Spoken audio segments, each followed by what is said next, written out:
Bismillahirrahmanirrahim. Assalamualaikum warahmatullahi wabarakatuh. Waalaikumsalam warahmatullahi wabarakatuh. Alhamdulillahirabbil alamin. Segala puji bagi Allah Tuhan semesta alam, karena berkatnya kita masih bisa berkumpul untuk memulai pelajaran pada sore hari ini.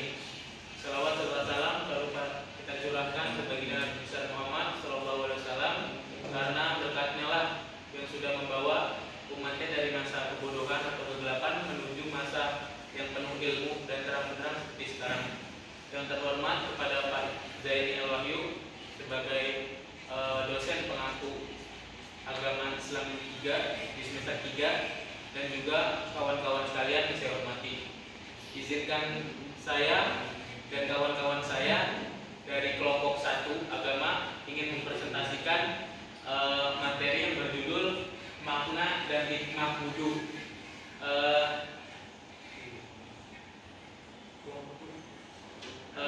Kelompok 1 beranggotakan saya Niko Setiawan dan juga kawan saya Arya Bayhaqi. Terus juga ada 2 kawan kita yang belum bisa bergabung, yaitu Alia Putri Pertiwi dan M Marham karena sedang bekerja. Ya, langsung saja ke slide pertama.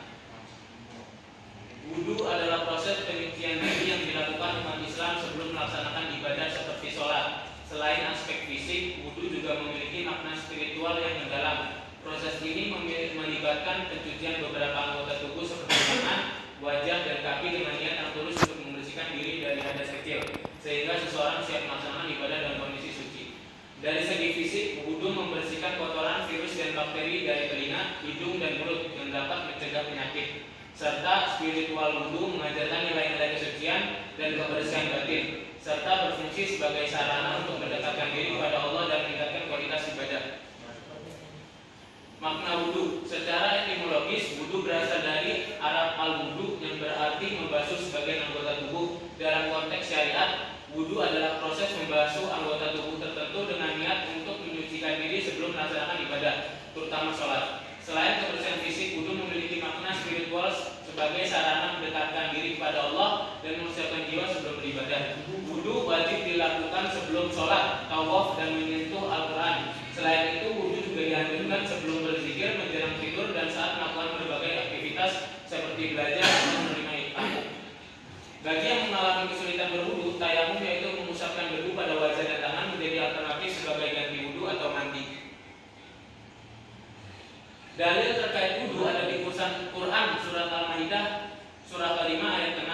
Wahai orang-orang yang beriman, apabila kamu berdiri hendak melaksanakan salat, maka basuhlah wajahmu dan tanganmu sampai ke siku, serta usaplah kepalamu, dan basuh kedua kakimu sampai kedua mata kaki. Jika kamu dalam keadaan junub, mandilah. Jika kamu sakit dalam perjalanan, kembali dari tempat buang air atau kapus atau menyentuh perempuan lalu tidak memperoleh air, bertayamumlah dan dengan debu yang baik atau suci. Usaplah wajahmu dan tanganmu dengan debu itu. Allah tidak ingin menjadikan bagimu sedikit pun kesulitan, tetapi Dia hendak membersihkan kamu dan menyempurnakan nikmatnya bagimu agar kamu bersyukur. Alat yang digunakan untuk berwudu ada 3, yaitu air. Air ini adalah komponen utama dalam berwudu. Air bersih yang digunakan bisa berasal dari keran, sumur, atau sumber air lainnya. Kendi atau ember, banyak orang yang menggunakan kendi atau ember untuk menampung air, terutama di tempat-tempat yang tidak memiliki keran. Handuk, meskipun tidak wajib, handuk bisa digunakan untuk mengeringkan anggota tubuh setelah berwudu. Baik, pembagian air dalam berwudu. Dalam wudu, air yang digunakan harus memenuhi syarat kesucian. Berikut pembagiannya. Air yang boleh digunakan: air mutlak atau air suci yang dapat menyucikan seperti air hujan, sungai, dan sumur.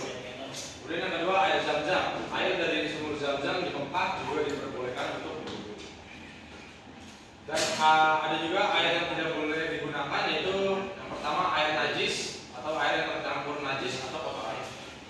Kemudian yang kedua, air yang dipanaskan dengan api. Beberapa ulama berpendapat bahwa air yang dipanaskan dengan api tidak sah untuk wudu. Rukun dan sunnah dalam wudu. Yang pertama, rukun wudu. Rukun wudu terdiri dari langkah-langkah wajib yang harus dilakukan agar wudu sah. Pertama, niat harusnya dihadirkan dalam hati untuk berwudu. Selanjutnya, mencuci seluruh wajah dari dahi hingga dagu, dan telinga ke telinga adalah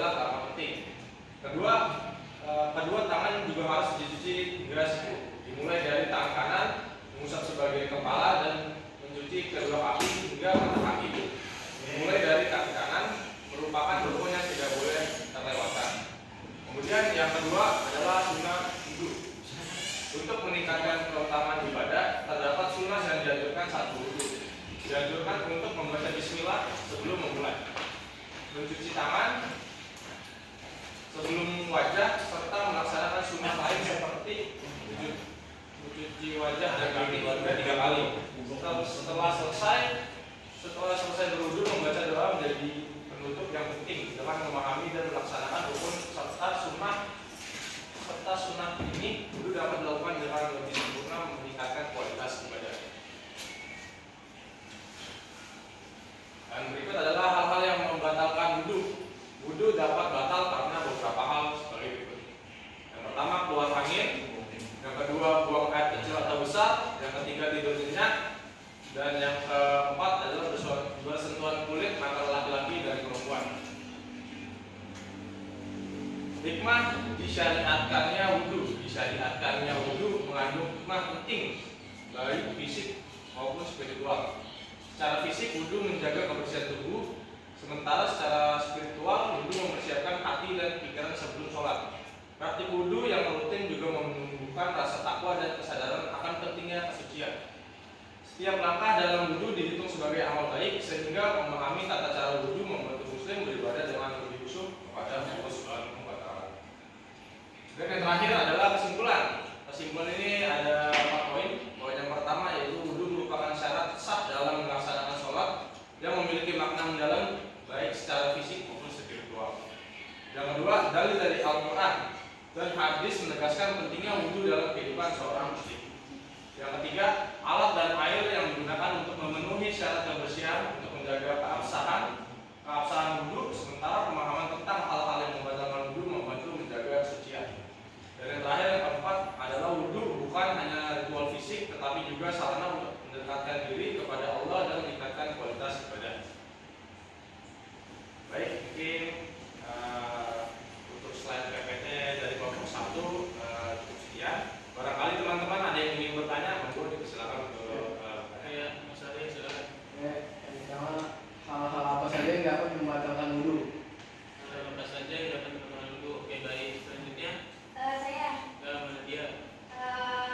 mau tanya dong, kelompok 1, air apa saja sih yang boleh digunakan untuk berwudu? baik, ada yang ingin bertanya lagi selain Mas Ali dan Mbak Nadia? Nggak ada. Oke, lanjut. Yang pertama ya Mas Fer. Ya. Hal-hal yang membatalkan wudu. Wudu dapat batal karena beberapa hal berikut.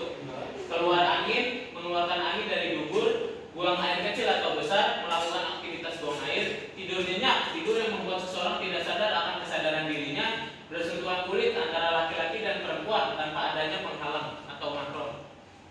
Gimana? Ya. Mas Ali. Oke. Puas, alhamdulillah. Selanjutnya, pertanyaan Mbak Nadia. Air apa saja? Nah, kembali. Nah, ini Bang. Air. Ya. Baik, untuk pertanyaan Mbak Nadia, air apa saja yang bisa membatalkan wudu? Yang boleh digunakan. Apa yang boleh digunakan? Yang itu ada 2 air ya Mbak Nadia. Yaitu yang pertama air mutlak atau air suci yang dapat menyucikan diri seperti air hujan, sungai, dan sumur. Kemudian yang kedua adalah air Zam-Zam, adalah air dari sumur Zam-Zam di Mekah juga diperbolehkan untuk wudu. Jadi intinya untuk air yang boleh digunakan untuk wudu itu adalah air yang mengalir, jangan air tergenang. Yang lebih demikian. Gimana Mbak Nadia? Puas sama jawabannya? Puas-puas. Oke, Baik, baik. terima kasih. Ya, terima kasih atas pertanyaan kawan-kawan dan perhatiannya. Mungkin sekian dari kelompok kami. Barangkali ada kesalahan kata atau perbuatan mohon dimaafkan. Billahi taufik wal hidayah. Wassalamualaikum warahmatullahi wabarakatuh.